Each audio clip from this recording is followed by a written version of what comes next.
ডিমৌত 20টাকৈ গৰুসহ 2খনকৈ বলেৰো বাহন জব্দ। ডিমৌ আৰক্ষী থানা ঘেৰাও কৰাৰ হুংকাৰ জাতীয় দল সংগঠনৰ। সিন্ডিকেট চক্ৰই প্ৰতিখন গৰু কঢ়িওৱা গাড়ীৰ পৰা লৈ গুণ্ডা টেক্স। ৰাজমাই গৰু বজাৰৰ সিন্ডিকেট চক্ৰৰ তদন্তত অসমৰ মুখ্যমন্ত্ৰীৰ হস্তক্ষেপৰ দাবী জাতীয় দল সংগঠনৰ। সংগঠনৰ প্ৰশ্ন, কিদৰে আৰক্ষীৰ চকুৰ সন্মুখেৰে কিদৰে পাৰ হৈ অবৈধ গৰু গাড়ী আৰু সিন্ডিকেট চক্ৰই কিদৰে সংগ্ৰহ কৰে অবৈধ গুণ্ডা টেক্স।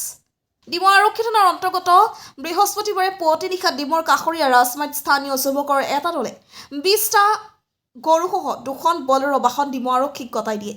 ৰাজমাই গৰু বছৰৰ আড়লৈ একাংশ অসাধু লোকে নিৰ্বিঘিনে গৰুৰ সিন্ডিকেট চলাইছাৰ অভিযোগ উত্থাপন হৈ থকা সময়তে 2খনকৈ বলেৰো বাহনত 20টাকৈ গৰু জব্দৰ ঘটনাই ডিমৌত বিশেষ তাৎপৰ্য বহন কৰিছে। স্থানীয় ৰাইজ আৰু দল সংগঠনে ডিমৌত বিভিন্ন সময়ত গৰু সিন্ডিকেট বন্ধ কৰা আৰু গৰু চোৰৰ বিৰুদ্ধে কঠোৰ স্থিতি গ্ৰহণ কৰিবলৈ আৰক্ষী প্ৰশাসনক দাবী জনাই আহিছে যদিও সকলো আৰক্ষীয়ে দেখিও চকুমোটা কুলিৰ ভাও ধৰি আহিছে। উল্লেখ্য যে ডিমৌৰ কাষৰীয়া বিভিন্ন স্থানত গৰু চোৰে কৃষক ৰাইজৰ গোহালিৰ গৰু চুৰ কৰি সন্ত্ৰাস সৃষ্টি কৰি থকা সময়তে নিশা এনেদৰে চোৰাং গৰু সৰবৰাহকাৰীয়ে দৈনিক শ শ গৰু 37টা ৰাষ্ট্ৰীয় ঘাইপথেৰে সীমামূৰীয়া জিলাসমূহলৈ প্ৰেৰণ কৰি আহিছে। ডিমৌৰ পৰা শিৱ কুমাৰ চৌহানৰ report, north east frontier news. গৰু কেতিয়া আনো ইয়ালৈ? সপ্তাহত এদিন। কি বাৰ?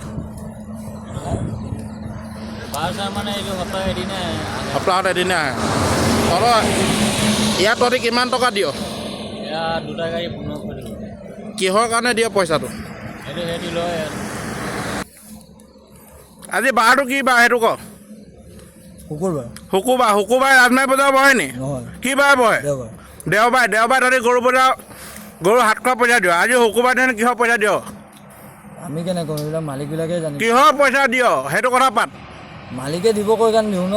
মালিকে দিব কয় কাৰণে দিয়। মালিকে কিহৰ কাৰণে দিবলৈ কয়? মালিকক ফোন লগা। লাউড দে ফোন লাউড দে আৰু মালিকক কয় কিহৰ কাৰণে পইচা দিয়ে। দাদা কিবা কথা পাতে। হেল্ল', কওকচোন আপুনি ইয়াত সিন্ডিকেটত যে পইচা দিয়ে কিহৰ সিন্ডিকেট এইটো কওকচোন। আপুনি যে ইয়াত যে পইচা দিছে কিহৰ পইচা সেইটো কওক। হা কি কৈছে? হেল্ল', আপুনি কি কৈছে? আপোনাৰ ড্ৰাইভাৰে 1500 টকা দিয়ে কিহৰ কাৰণে দিছে? আপুনি দিব কৈছে কাৰণে দিছে বুলি কৈছে। সুধি লওক, আপোনাৰ ড্ৰাইভাৰক সুধি লওক, আপোনাৰ ড্ৰাইভাৰৰ লগত পাতি লওক। তোক নাই দিবলৈ নাই কোৱা, তই কিহৰ দিবলৈ কৈছে? মালিকে কৈছে কৈ দিল। দাদা কি সুধিছে কৈ দিয়া। তই কিহৰ পইচা দিয়া তেনেহ'লে?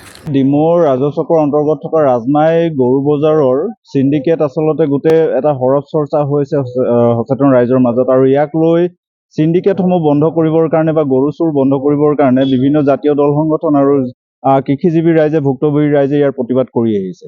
এইখিনি কৰাৰ পিছতো ইতিমধ্যে প্ৰতিবাদ চলিয়ে আছে, কিন্তু কাৰ আশীৰ্বাদত আৰু কাৰ আশীৰ্বাদ পোষ্টত এনেকুৱা ধৰণৰ সিন্ডিকেটবোৰ দিনক দিনে তেওঁলোকে কৰিবলৈ সাহস পাইছে সেয়া কিন্তু ৰহস্যজনক।